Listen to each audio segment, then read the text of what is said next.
오늘 마지막 시간에 지난주에는 제가 정치 쪽을 말씀을 드리기로 했는데 정치 얘기를 제가 꽤 많이 했기 때문에 차라리 이게 낫겠다 싶어서 인생에도 책략이 필요하다. 예.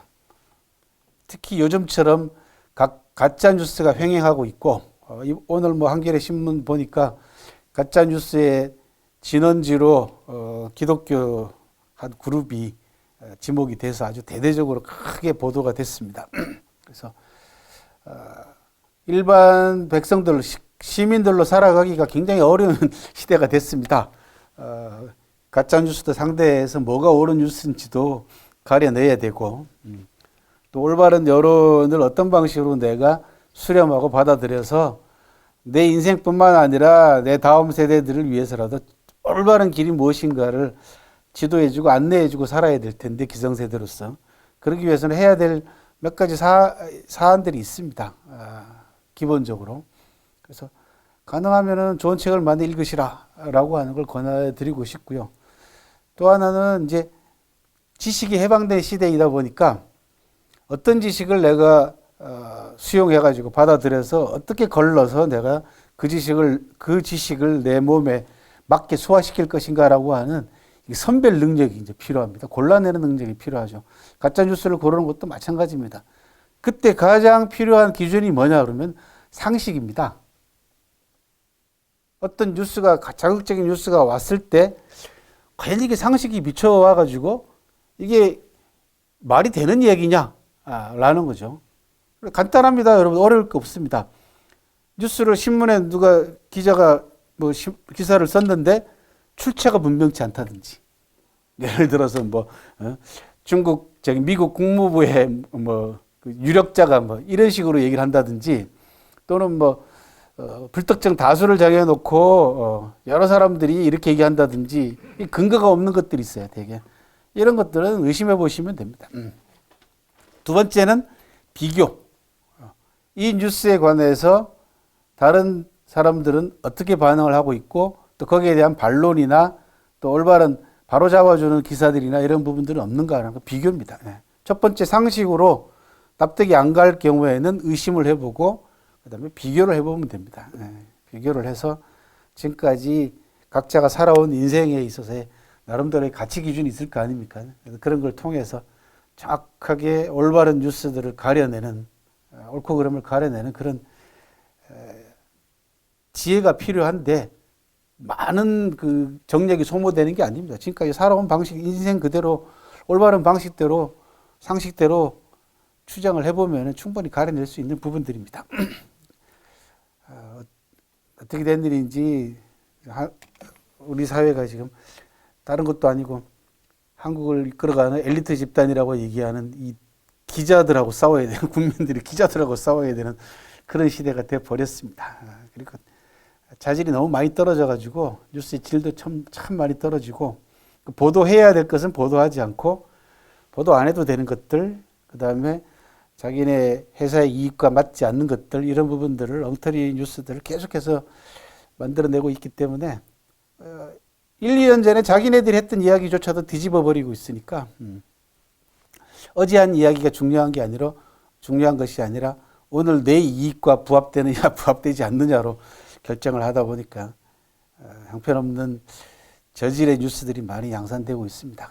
그럴 때 필요한 것들이 뭐냐 그러면 인문학적인 성찰입니다. 그러니까 문학과 역사와 철학이라고 하는 기본적인 인문학적 성찰과 독서가 필요합니다.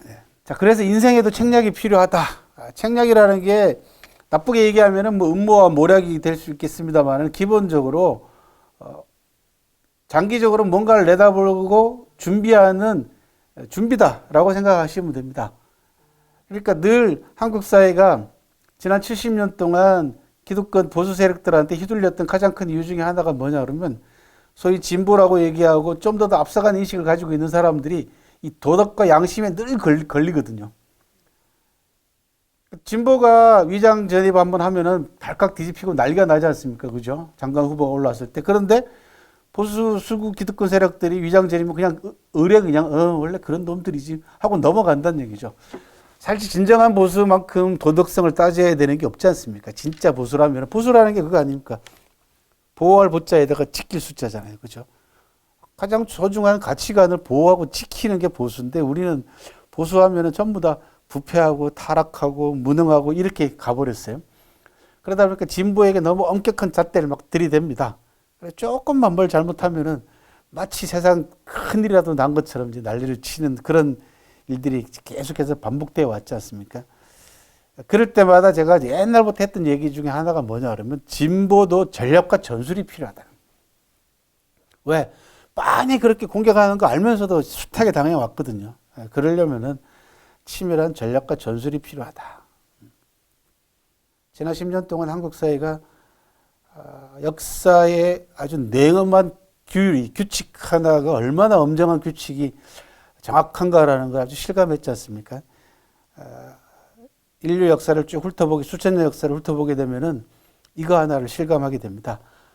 나라 하나가 잘 되는 데는 열충신으로도 모자라지만 나라 하나 망치는 데는 간신 하나면 충분하다. 그런 유명한 역사의 규칙이 있습니다. 이때 간신에는 통치자도 포함됩니다. 중국 사람들은 최고 통치자 가운데서도 간신급에 해당되는 사람들을 간군이라고 부릅니다. 간사한 군주 또는 다른 말로 혼군, 어리석은 군주 이렇게 부릅니다. 나라가 흥성하고 발전하는 데는 정말 수많은 충신들이 애를 쓰고 노력을 기울여도 부족하지만 나라 망치는 데는 못난 임금 하나면 충분해요. 중국도 그랬고 수천 년 역사가 그랬습니다. 우리 지난 10년 동안 뼈저리게 이 냉엄한 역사 규칙을 정말 온 국민이 온 나라가 다 실감을 했지 않습니까?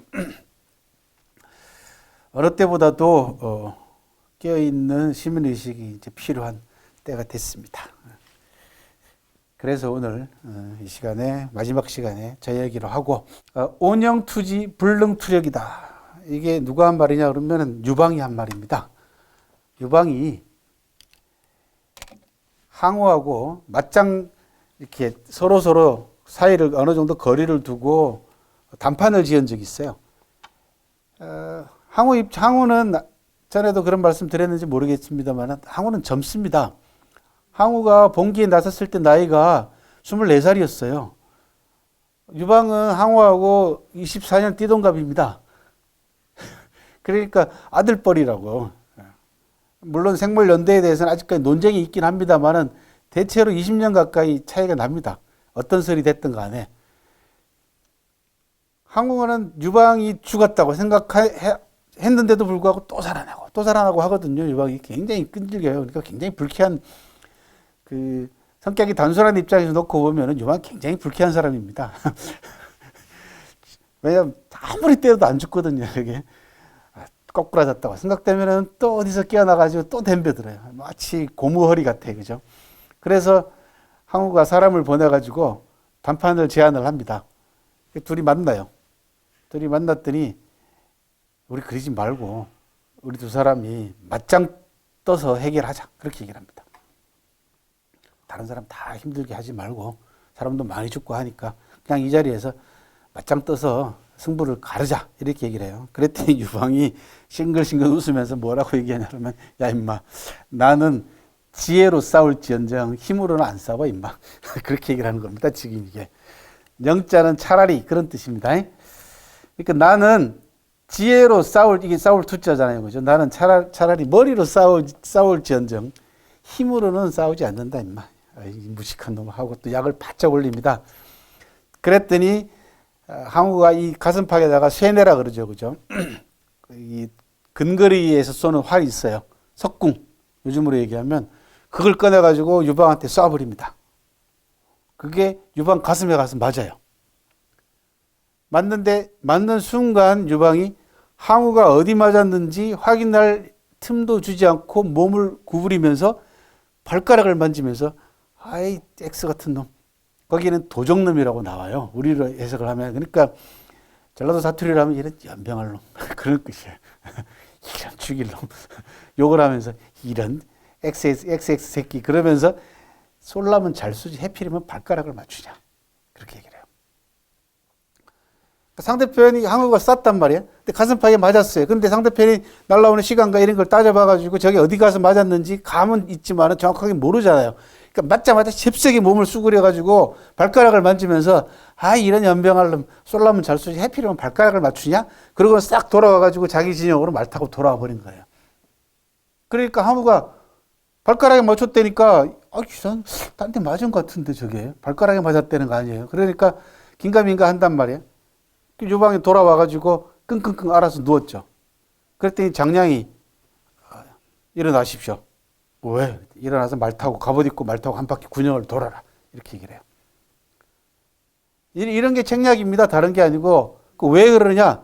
이제 항우는 돌아가가지고 아무리 생각해도 내가 분명히 맞춘 것 같은데 저 늙으니까 발가락을 맞아 발가락이 아프다니까 그게 사람을 보낼 거 아닙니까? 척후병을 보내가지고 유방 진염을 염탐한단 말이에요. 그럼 유방이 만약에 가슴팍에 맞아가지고 난리가 났다고 생각되면은 여기가 시끌시끌할 거 아니야 유방 군영이. 근데 유방이 장량이 말을 듣고 갑옷 입고 멀쩡하게 군영을 한 바퀴 싹 돌았단 말이에요. 그러니까 병사들도 아무 일 없다는 거 다 그렇게 된 거. 그러면 차분해지는 거예요. 별거 아니단 말이야. 그리고 항우가 염탐 보낸 척후병이 가서 보니까 유방이 갑옷하고 돌아다니는 거 아니야. 그러니까 진짜 발가락인가 본데요. 멀쩡하게 돌아다니던데요. 이렇게 해서 위기를 넘어갔다라고 하는 대목이 있어요. 사기에. 유방이 왜 뛰어난 리더냐 그러면요. 당황하지 않는 리더십이다. 웬만한 상황에서는 유방은 당황하지 않는 거예요. 이게 리더가 호들갑을 들고 당황하게 되면은 조직원 전체가 다 흔들려요. 우리나라 리더들 가운데 그런 리더 많습니다. 조금만 무슨 위기 상황이 닥치면은 막 전체 조직원들 다 흔들어가지고 야 큰일이다 하고 난리를 칩니다. 더 나쁜 리더는 뭐냐 그러면 그런 어려운 상황, 위기를 사람을 잘라내는 걸로 이용하는 리더들입니다. 호들갑을 떨어가지고 엄청나게 위기를 부풀려가지고 전권을 부여받는 거야. 지가 위기 상황을 만들어 놓고 지가 정권을 부여받아요. 이 위기를 넘길 사람은 다 회장님밖에 없습니다. 뭐 사장님밖에 없습니다. 그 밑에 또 그 간신배들이 또 그렇게 또 부추길 거 아닙니까? 그러면 마지못해서 정권을 받아가지고 평소 때 자기가 못마땅했던 사람들 또 바른 말 하는 사람들을 잘라내는 걸로 사용하죠. 이런 조직은 그 다음에 반드시 망합니다. 그러니까 리더에게 필요한 것 중에 하나가 뭐냐 그러면 어떤 상황에도 흔들리지 않는, 당황하지 않는 리더십이 필요합니다. 이게 유방은 그런 면에 아주 탁월한 리더입니다. 그런 점에서는 항우는 유방에 비해서 많이 떨어지죠. 왜? 이게 1대1 담판하는 리더에 나와가지고 이거 맞짱 뜨자 이렇게 얘기를 하는 거야. 그러면은 당장 유방 입장에서는 이 자식이 지쳤구나. 응? 상황에 대해서 굉장히 지금 힘들어 하는구나. 그렇게 느낄 거 아닙니까? 그러니까 이렇게 약을 올린 겁니다. 야, 임마, 나 머리로 싸워야지. 자식, 힘으로 싸우고 앉았냐. 무식한 놈. 이런 거단 말이에요, 저기에는. 그러고는 사람을 보내가지고 실제로 둘이가 평화협정을 맺습니다. 홍구라고 하는 곳을 경계로 해가지고 일단은 휴전에 들어가서 각자 자기 집으로 돌아가요. 그런데 장량을 비롯해가지고 유방의 참모들은 안 돌아간다. 바로 공격하는 거예요. 다시 항우를. 고향으로 돌아가는 항우를 공격하는 거예요. 그러니까 속은 거야, 이미. 어차피 승부를 겨뤄야 되는 상황에서 협상에서 속은 거예요, 항우가. 그렇게 해서 역습을 가해가지고 해야라고 하는 곳에서 꼼짝달싹 못하게 만들어서 항우를 자살하게 만든단 말이에요. 그게 항우의 최후입니다. 그리고 바로 그 전에 무슨 일이 있었어요? 패왕별이라는 게 있어요. 항우가 늘 전투 나갈 때마다 데리고 다니던 자기가 사랑하는 여자가 있었어요. 우희라고 하는 여자가 있었습니다. 그 우희하고 둘이 술잔을 나누면서 우희야 어쩔 거나 너를.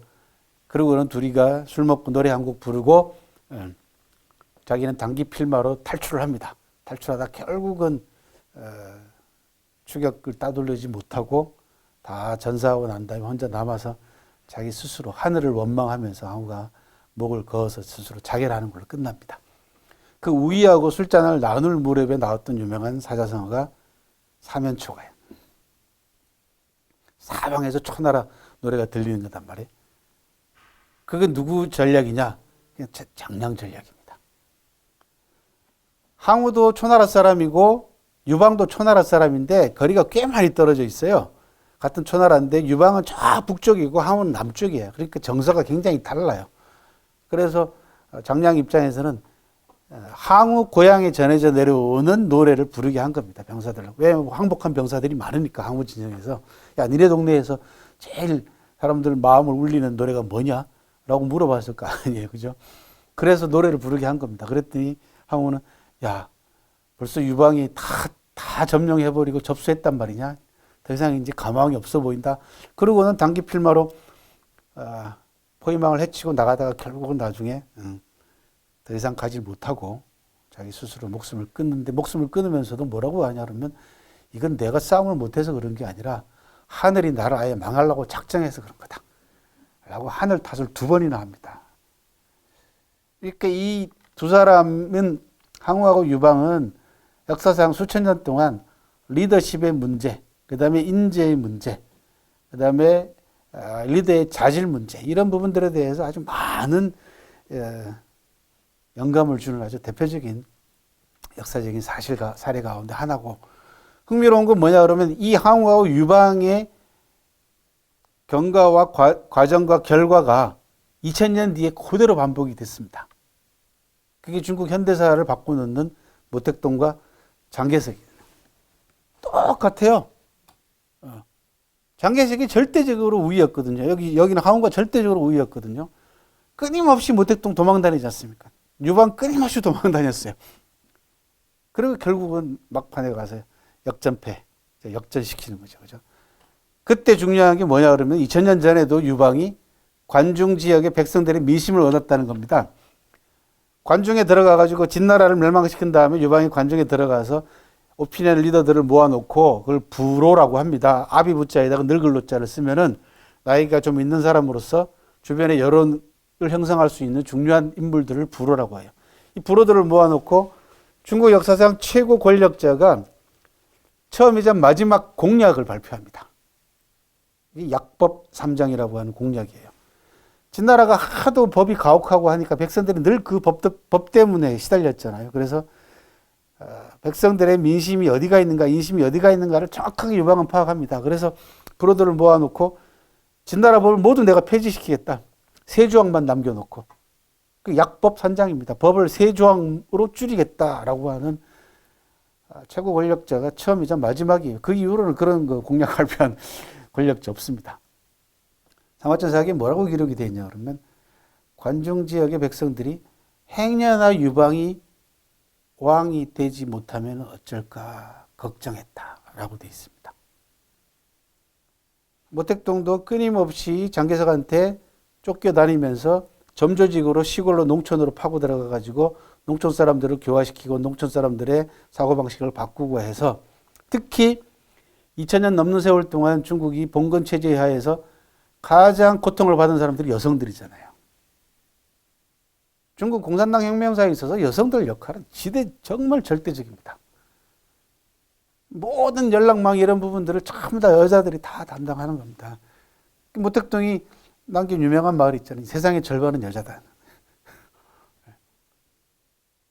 그렇게 해서 장개석을 대륙에서 내몰고 공산당 정권을 수립한 게 지금의 중국입니다. 그게 1949년이죠.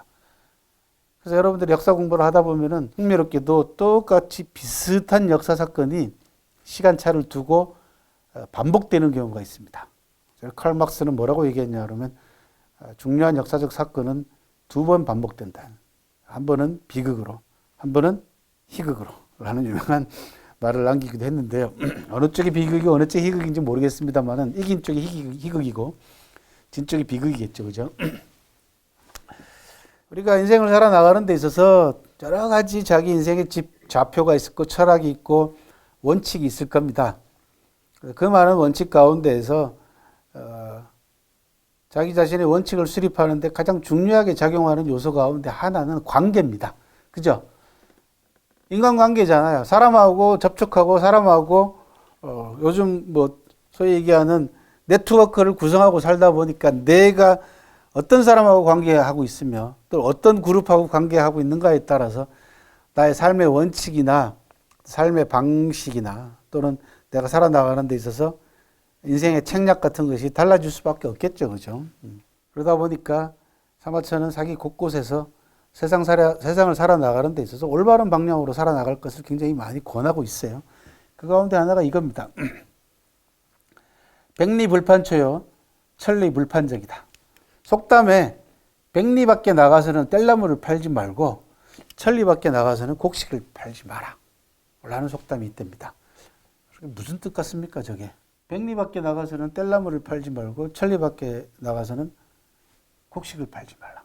두 가지 뜻을 가지고 있습니다. 첫 번째는 뗄나무를 재가지고 백리까지 들고 가는 데 문제가 발생하죠. 그죠? 예. 요즘식으로 얘기하면 가성비가 문제다, 이제. 운송료라든지 이런 것, 그 뗄나무까지 얼마 한다고, 그거를 백리까지 재가서 내다가 팔겠어요. 그죠? 예. 그러니까 그런 헛수고하지 말라는 게 첫 번째. 저 곡식도 마찬가지겠죠. 두 번째는 남의 동네 가가지고 시장을 교란하지 말라는 뜻이에요. 내 동네에서 나는 곡식이 좋다고 해서 내 동네에서 나는 나무가 뗄나무가 질이 좋다고 해가지고 그거를 저 비싼 값에 저 백리밭 천리밭 같에 가가지고 그 동네 시장 가가지고 파는 행위를 통해 가지고 그쪽 동네 사람들의 시장 질서 자체를 어지럽히지 말라라고 하는 두 가지 의미를 동시에 가지고 있습니다. 그래서 이렇게 얘기합니다. 사마천은 거세 일세 종지 이곡이요, 10세 수지 이목이요, 100세 레지 이덕이다. 이렇게 얘기합니다. 1년을 살려면 곡식을 심고 10년을 살려면 나무를 심고 100년을 살려면 덕으로 사람이 오게 하라. 그런 이야기입니다. 그잖아요. 예. 올해 한 곳에 몇 대째 계속해서 살고 있는 집안, 잘 살고 있는 집안을 보게 되면은 그 집안에 공통점이 있습니다. 그게 뭡니까? 이웃과 잘 지내는 거죠. 이웃과 잘 지낸다는 건 뭐냐 그러면 이웃과 싸우지 않는 것이고, 또 하나는 여유가 있으면 이웃에게 베풀고 살았기 때문에 그 집안이 그 동네에서 몇 대째 존경을 받으면서 또 존중을 받으면서 살 수가 있는 겁니다. 예. 사마천 그래서 1년을 살려면 곡식을 심고 10년을 살려면 나무를 심고 100년을 살려면 덕을 심어라. 그래서 덕으로 사람이 오게 하라. 덕으로 이끌어라. 그렇게 얘기를 하고 있습니다. 살면서 누구에게나 몇 번은 기회가 옵니다. 자기 인생에 있어서 가장 중요한 기회가 옵니다. 그 기회를 어떻게 잡느냐도 대단히 중요하죠. 그죠? 득시무퇴라고 합니다. 때가 왔는데도 게으름 때문에 놓치는 일이 없도록 하라. 그런 이야기입니다. 시기를, 기회를 얻으려면 게을러서는 안 된다라는 게 직역이고, 의역을 하자면 때가 왔는데도 게으름 때문에 기회를 놓치지 말라라고 하는 그런 의미입니다. 이 게으름에는 여러 가지 의미가 있습니다. 느리다라고 하는 것도 있지만은 때가 왔는데도, 기회가 왔는데도 그 때가 왔는지 안 왔는지도 모르는 게 문제다는 얘기입니다. 그건 뭐냐 그러면은 살아나가면서 끊임없이 자기 자신의 삶을 되돌아보고 반추하고 반성하고 또 발전하기 위해서 노력하고 힘을 쓰다 보면은 기회가 포착이 됩니다. 그리고 나아가서는 요즘 어떻게 해야 돼요? 기회를 만들어내야 돼요. 기회를 창출할 줄 알아야 됩니다. 자기 스스로. 이제는 옛날하고는 다르죠. 옛날에는 이 농업을 기반으로 하는 이 정체된 사회였어요. 굉장히 정적인 사회잖아요. 농사 짓고 대대적으로, 그죠? 다른 직업이 없었어요. 지식인들은 나가서 벼슬하는 것 말고는 없었습니다. 그러니까 변화가 없죠. 그래서 기회가 온다라는 것을 사실은 잘 모를 수가 있죠. 근데 지금은 산업사회잖아요. 그죠? 끊임없이 유동적입니다. 동적인 사회입니다. 그러니까 기회가 언제 나한테 왔는지도 모르게 넘어갈 수도 있다는 거죠. 그런 것들을 제대로 파악하려면 기본적으로 부지런해야 됩니다. 말할 것도 없이 부지런해야 됩니다. 그리고 그 부지런함이 막연하게 부지런한 것이 아니라 정확하게 세상 돌아가는 것을 아까 말씀드린 대로 정보도 정확한 정보를 얻어야 되고 뉴스도 가짜 뉴스도 가려낼 수 있어야 되고 이런 것들이 이제 필요하죠. 그런 훈련이 필요합니다. 그런 훈련은 가장 좋은 훈련은 인문학적 통찰이 가장 좋습니다. 다른 게 아니고 왜?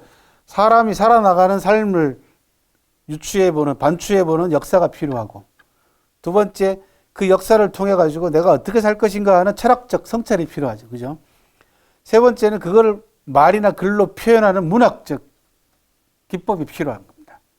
그래서 문사철이 중요하다는 겁니다. 다른 게 아니고. 그리고 내가 정확하게 내 의사를, 내 생각을 상대편에게 정확하게 말이나 글로 밝히게 되면은 그에 걸맞는 사람들하고 교류하게 됩니다. 그죠? 예. 그러면은 좀 더 나은 사람, 좀 더 수준이 높은 사람들하고 교류할 수 있게 되고 자기 자신이 발전하게 되는 거예요. 그래서 쓸데없이, 그죠? 예. 헛짓하는 경우들이 많잖아요. 그죠? 예. 야, 이런 데다가 막 아무도 가짜 뉴스에다가 댓글 달고 하는 이런 거 말고, 그죠? 예. 자기 자신을 뭐 드러내고 과장하고 자기 자신을 과시하려고 하는 거 이런 거 말고, 그러려면은 가정에서 부모님들이 끊임없이 자녀들에게 넣어줘야 되는, 해줘야 되는, 강조해야 되는 부분이 뭐냐 그러면은 첫 번째, 남에게 피해 주지 말라라는 거 하나. 두 번째, 기왕이면은 세상 사람을 위해서 좀 더 도움이 되는 사람이 되라. 그 두 가지면은 저는 충분하다고 봅니다. 그죠? 그러면 세상 정말 좋아질 겁니다. 지금 우리 사회가 제일 힘든 부분이 뭐냐 그러면 끊임없이 누군가를 괴롭히려고 하고 누군가를 끌어내리려고 하고 가짜 뉴스를 만들어내고 댓글 악플을 달아가지고 사람들을 괴롭히는 쪽으로 지금 많이 가 있거든요. 그러다 보니까 자기 자신이 영혼이 파괴됩니다. 그리고 별로 그게 제가 볼 때는 하나도 그 사람 정체가 환히 속까지 다 들여다 보이는데도 댓글 달고 그 사람을 응원하는 사람들이 상당히 많더라고요. 그죠? 보니까.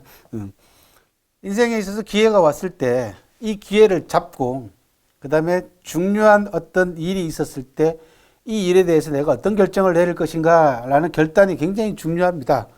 인생 전체를 바꿔놓을 수도 있기 때문에 그렇습니다. 그래서 회오무 열전과 춘신군 열전에 보면 아주 유명한 이야기가 나옵니다. 성패제후 결단이다. 성공과 실패는 결단 여부에 달려있다 라고 얘기를 합니다. 그러면서 결단해야 할 때 하지 못하면 도리어 화를 입는다. 당단무단 반수기란이라고 하는 한신의 책사였던 괴통이라는 사람이 아주 유명한 말을 합니다. 단단은 잘라야 될 때 그런 얘기입니다. 잘라야 될 때 자르지 못하면, 즉 결단해야 될 때 결단하지 못하면 그 환란을, 그 난을 거꾸로 내가 받게 된다라고 하는 아주 유명한 8글자를 얘기를 하고 있습니다. 리더들이 실패하는 여러 가지 이유 가운데 가장 대표적인 그 요인 가운데 하나가 우유부단입니다. 머뭇거리다가, 그러니까 실패하더라도 결단하는 리더가 나중에 결국 성공을 합니다. 이 머뭇거리는 건, 언저리를 맴도는 머뭇거리는 거는 모든 일을 다 망쳐버립니다. 왜냐하면 관계도 망쳐요. 이게 머뭇거리다가. 왜냐 그러면 분명히 옆에 있는 참모는 이거 이렇게 하셔야 됩니다라고 얘기했는데 머뭇거리게 되잖아요. 그러면은 이 참모가 이 리더에 대한 믿음과 신뢰도 또 흐려지게 되죠. 그죠? 또 그 과정에 서로 갈등과 모순이 일어나게 돼요. 그러면은 이 사람을 제거해버린다든지 또 내쳐버린단 말이에요. 그렇게 해서 인재를 잃는 경우들이 많아요. 그래서, 결단을 해야 될 때냐 아니냐가 가장 중요한 판단의 근거가 됩니다. 이거는 무조건 결단을 해야 된다고 생각되면은 어느 쪽이든지 결단을 해야 됩니다. 그런데 언저리를 주변을 맴 돌고 있고 결단을 못 내리고 망설이게 되면 이거는 더 나쁜 쪽으로 결과가 초래가 되더라라는 거죠. 특히 한 조직을 이끌어가는 리더한테는 대단히 중요한 리더십 가운데 하나입니다. 그와 관계돼 가지고 좀 더 철학적인 명언이 있습니다. 성패지전은 비약규묵이다. 좀 대단히 어렵습니다. 성공과 실패가, 이 전자는 돈다는 뜻이잖아요. 그죠? 빙글빙글 돈다, 회전한다 할 때 저 전자를 씁니다. 성공과 실패가 뒤바뀌는 것은, 돌고 도는 것은 마치 규묵과 같다. 규묵이라는 게 뭐냐 그러면은 꼬여있는 노끈을 얘기합니다. 이중으로, 삼중으로 꼬여있는 노끈이죠. 그러니까 이거를 여러분들이 잘 풀어야 될 거 아니에요. 그래야지 실마리가 나중에 찾아지는 것처럼 성공과 실패라는 게 결국은 나중에 알고 보면 그 뒤바뀌는 것이 꼬여있는 실타래나 노끈과 같다라는 겁니다. 여기 끄트머리를 잘 잡아서 뱅글뱅글 잘 돌려야지 정확하게 실마리를 찾게 되지. 잘못하면은 엉뚱한 실마리를 가게 된다면. 옛날에 우리 어디야 시골 장터 이런 데 가면은 이렇게 고무줄 이렇게 두 가닥 세 가닥 놓고 긴급 뽑으라고 하는 거. 그런 거 있죠. 그죠? 예. 이렇게 뽑아보면은 늘 짧은 거잖아요. 그죠? 그거하고 똑같습니다. 무성세, 무상형, 고, 능구, 만물지정. 예, 이런 말이 있습니다. 자, 무성세라는 건, 이게 성자라는 건 완성된, 이루어진 그런 뜻이에요. 그러니까, 고착되어 있는, 완성되어 있는, 이루어진 형세라는 건 없다. 형세라는 건 끊임없이 바뀌고 변하기 때문에 불변의 형세라는 건 없고, 그 다음 무상형, 형태가 늘 똑같은 형태도 없다. 그런 얘기죠. 사물의 형태라는 게 바뀌기 마련이다 얘기입니다. 그래서 고정 불변의 형체도 없다. 따라서 만물의 정, 우리가 인정이라고 얘기하잖아요. 그죠? 만물의 정이라는 건 뭐냐면 만물이 움직이고 돌아가는 이치를 얘기합니다. 규칙을 얘기합니다. 따라서 만물의 규칙에 적응할 줄 알아야 된다. 세상사 돌아가는 이치를 잘 파악해야 된다라는 뜻입니다. 어떻게 보면 인생을 살아나가는 데 제일 중요한 것 중에 하나가 세상사 돌아가는 이치입니다. 세상사 돌아가는 이치가 그 이치에 따라 가지고 대충 내 몸도 거기에 맡겨서 대충 살아라 그런 얘기가 아니고요. 되게 옛날 어른들이 얘기해 보면 야 임마 세상 이치라는 게 다 그런 거지. 그러면서 조금 튈라 그러면은 어른들이 세상사 이치를 덜 먹여요. 그죠? 그리고는 한참 활기찬 젊은이들의 혈기왕성한 그 의욕을 꺾는 경우들이 많습니다. 근데 그 이치하고 달라요. 여기 이치는. 세상사 돌아가는 이치라는 것은, 만물의 이치라는 것은 정확하게 이 이치가 어느 방향으로 움직일 것인가를 예측하는 예견력이단 말이에요. 굉장히 중요한 능력입니다. 이런 부분들은. 그래서 나이 드신 분들은 젊은 친구들한테 야, 세상사 이치가 그런 거 아니야? 그런 얘기 함부로 하시면 안 됩니다. 네. 세상사 이치는 변합니다. 그러니까 변하는 세상사 이치에 정확하게 촉각을, 안테나를 거기다 갖다 대고 정확하게 수신할 줄 아는 능력들을 자꾸 길러줘야 되는 거죠. 이게 지금까지 제가 계속해서 강의 때마다 말씀해왔던 부분들이 바로 그런 부분들입니다. 재현불이 시불충야요. 재불현이 탁관이 리상봉 방현자처 시전리야다. 좀 어렵습니다. 근데 번역을 하면 쉽습니다. 재능이 있는 사람이 일하지 않는 것은 불충이다. 그죠? 재능이 있는데도 일하지 않고 놀고 먹으려고 하거나 또는 세상을 피하거나 이런 거는 세상 사람들이나 세상에 대해서 불충한 거다. 충성스럽지 못한 거다는 얘기죠. 자기 능력이 그만큼 능력을 갖고 있으면 세상을 위해서 그 능력을 발휘하라라는 이야기고요. 재능이 없으면서, 그죠? 여기 재불현이라는 얘기는 재능이 불현, 현자도 재능이랑 마찬가지입니다. 인재가 재능도 없으면서 탁관이 벼슬살이를 맡는 것은 그런 뜻이에요. 재능이 없으면서 자리를 차지한 채 리상봉, 높은 녹봉을 누린다라는 뜻입니다.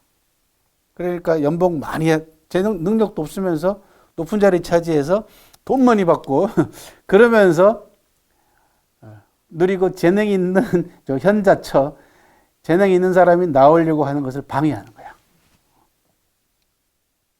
재능이 있는 사람이 떠오르고 재능이 있는 사람이 나오는 것을 방해하는 것은 자리를 도둑질하는 거다. 절도할 때 저 절자를 씁니다. 자리를 도둑질하는 거나 마찬가지다라는 겁니다. 우리 사회에 저런 도적들이 많아요. 예. 그죠? 능력도 없으면서 고관직에 앉아가지고 능력 있는 사람 또 나오려고 그러면은 밟아버리고 못 나오게 하고 하는 그런 현상들이 많았습니다. 예. 지금도 여전하고요. 그죠? 안위직이 개불이 모제리오 이렇게 되어 있습니다. 안정과 위기의 낌새라는 뜻이에요. 기자를 순우리말로 풀이하면 저게 기회할 때 기자인데 순우리말로 풀이하면 낌새입니다. 안정과 위기의 낌새는 어찌 아니겠는가? 모제, 뭔가를 꾀하는 거에 달려있다라는 이야기입니다. 그러니까 이게 안정인지 위기인지는 이미 그 이전에 뭔 일을 제대로 꿰가지고 준비해 놓은 것에 달려 있다라는 얘기입니다. 그러면 이게 지금 상황이 안정된 상황인지 위기 상황인지 알 수 있다라는 거죠. 이런 정도의 지혜만 갖추면은 삶을 살아나가는 데서 굉장히 큰 도움이 될 겁니다. 지금 우리 집안이 위기 상황인지 아니면 잘 되는 상황인지 너무 잘 나갈 때는 어떻게 해야 돼요? 조심해야 되고 그죠? 어렵고 힘들 때는 좀 더 박차를 가하고 다른 준비를 해야 되는 겁니다. 이렇게 굉장히 중요합니다. 안정과 위기의 낌새는 사전 준비에 달려 있다라고 쉽게 번역을 하시면 됩니다. 마지막으로 여러분들한테 인생에 필요한 책략에 관한 유명한 명언들을 몇 가지 소개를 해드렸습니다.